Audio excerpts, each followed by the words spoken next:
तस्स भगवतो अरहतो सम्मा सम्बुद्धस्स। बुद्ध और उनका धम्म, बाबा साहेब डॉक्टर अम्बेडकर द्वारा रचित कालजयी पुस्तकों के इस रचना संसार में आपका स्वागत है। आप जानते हैं कि हमने बाबा साहेब डॉक्टर अम्बेडकर द्वारा रचित मूल अंग्रेजी ग्रंथ बुद्ध और उनका धम्म, जो कि बुद्ध एंड हिज धम्मा इस शीर्षक के साथ आता है, इसका ये हिंदी अनुवाद आप तक पहुंचाने का ये प्रयास चल रहा है। और ये जो अनुवाद है हिंदी में, यह अनुवाद भदंत डॉक्टर आनंद कौशल्यायन जी का है। तो आइए आगे बढ़ते हैं। आपको याद दिला दें कि पिछली कड़ी में हमने जब इस बात को छोड़ा था तो ये बात यहां तक पहुंची थी कि तथागत बुद्ध सारनाथ में उन अपने 5 परिव्राजक मित्रों के साथ अपने उस अनुभूति को साझा कर रहे हैं जो अनुभूति उन्होंने बोध गया में प्राप्त की। वो जो बुद्धत्व है, वो जो उनका ज्ञान है, वो जो उनकी समझ है, वो समझ इस समय वे अपने इन 5 परिव्राजकों के साथ साझा कर रहे हैं। और उन्होंने कहा कि भाई, मेरे मार्ग के ये जो मेरा धम्म है, मेरा जो ये पथ है, जो दुख मुक्ति की ओर ले जाता है हर एक मनुष्य को, इसके 3 सेगमेंट हैं। एक पवित्रता का पथ, दूसरा धम्म का पथ और तीसरा शीलों का पथ। तो उन्होंने पवित्रता का पथ समझाते हुए ये कहा कि किसी भी व्यक्ति के पास में जीवन जीने के लिए मापदंड होना चाहिए, और मापदंड ये 5 शीलों का हो। अगर कोई 5 शीलों को अपने जीवन का अच्छाई बुराई नापने के लिए, उसका मेजर करने के लिए यदि वो इन शीलों को अपने साथ रखता है तो एक बेहतर जीवन की ओर जा सकता है। फिर वे कहते हैं कि मेरा जो धम्म का पथ है वो है अष्टांगिक मार्ग। और इस अष्टांगिक मार्ग को समझाते हुए उन्होंने सबसे पहले समझाया सम्यक दृष्टि। और इस सम्यक दृष्टि में तथागत कहते हैं कि यहां हर एक आदमी, इस संसार को तो उन्होंने कारागार कह दिया, जेल, और यहां पर रहने वाला हर एक आदमी ये कैदी है। और ये कैदी अंधा है, और अंधेरे में रहते रहते इसे अंधेरे की आदत सी हो गई है। इसका इस बात पर से विश्वास ही उठ गया है, या फिर इसने अपना विश्वास खो चुका है कि प्रकाश नाम की भी कोई चीज होती है। और इसलिए, लेकिन ये सारी स्थिति में तथागत ये कहते हैं कि ये स्थिति इतनी भी निराशाजनक नहीं है। तथागत कहते हैं, बाबा साहेब ने इसमें लिखा है कि आदमी के पास यदि इच्छा शक्ति हो तो इच्छा शक्ति इस तरह के किसी भी बंधन को वो तोड़ सकता है, अंधेरे के बंधन को, और इस अंधेरे के बंधन से वो मुक्त हो सकता है। इसलिए आदमी बंधन में है तो भी वह स्वतंत्र हो सकता है।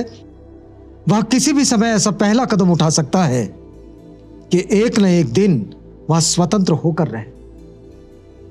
लेकिन उसे प्रयास करना होगा, उसे इस वक्त में प्रयास करना होगा, अपने उस गुलामी के जीवन से, अपने उस अंधेरी जिंदगी से बाहर निकलने का प्रयास करना होगा।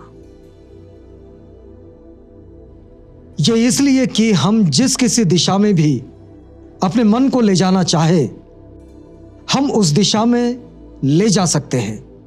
मन ही तो है जो हमें जीवन रूपी कारागार का कैदी बनाता है, और यह मन ही है जो हमें कैदी बनाए रखता है। लेकिन मन ने ही जिसे बनाया है, मन ही उसे नष्ट भी कर सकता है। मन अपनी कृति को मटिया मेट भी कर सकता है। यदि इसने आदमी को बंधन से बांधा है तो ठीक दिशा में अग्रसर होने पर यही आदमी को बंधन मुक्त कर सकता है। तथागत कहते हैं कि ये जिसने लोगों को अंधेरे की ओर लेकर गया है, ये मन ही तो है। अगर मन हमें गलत दिशा में लेकर जा सकता है तो मन हमें सही दिशा में भी लेकर आ सकता है। और ये वो है जो सम्यक दृष्टि कर सकती है। तब परिव्राजकों ने प्रश्न किया कि सम्यक दृष्टि का अंतिम उद्देश्य क्या है। परिव्राजकों का प्रश्न है कि सम्यक दृष्टि का अंतिम लक्ष्य क्या है। तो तथागत बताते हैं कि अविद्या का विनाश ही सम्यक दृष्टि का उद्देश्य है और मिथ्या दृष्टि की वो विरोधिनी है।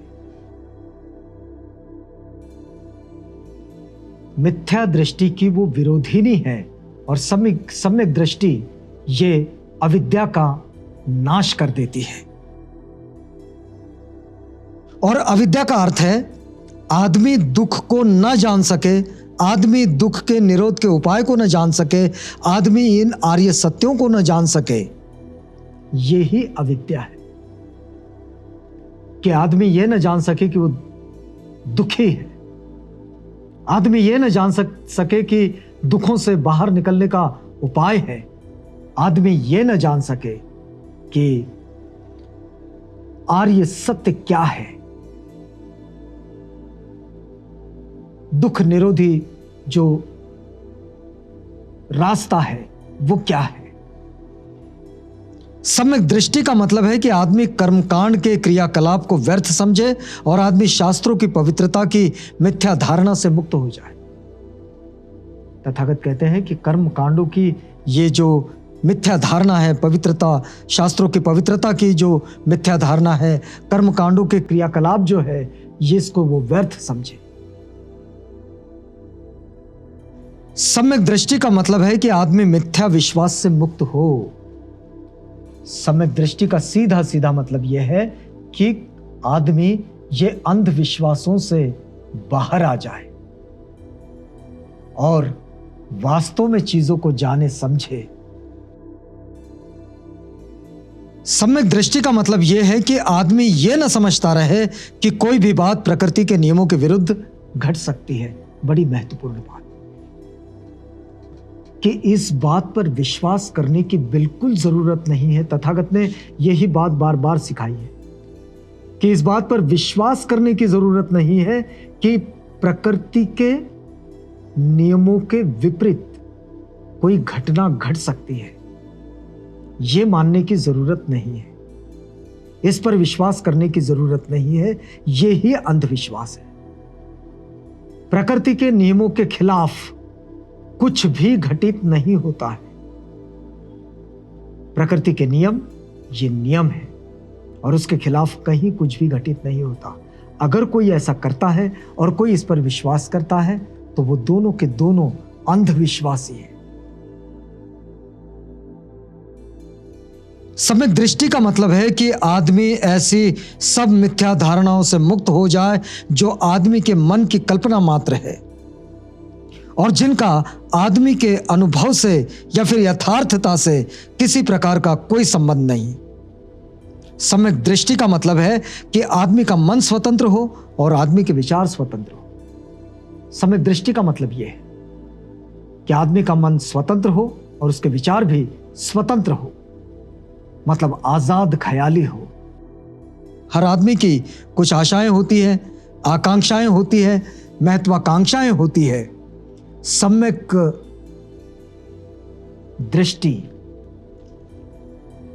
इनको पूरा करने के लिए आगे बढ़ा सकती है। हर एक व्यक्ति की जो आशाएं हैं, जो आकांक्षाएं हैं, जो महत्वाकांक्षाएं हैं, उनको पूरा करने के लिए अगर आगे बढ़ना है तो चीजों को ठीक तरीके से समझना होगा।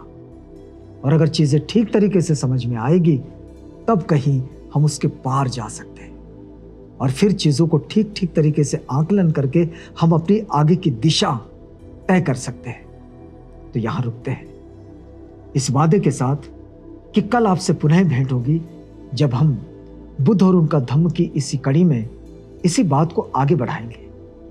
तो तब तक के लिए हमें इजाजत दीजिएगा।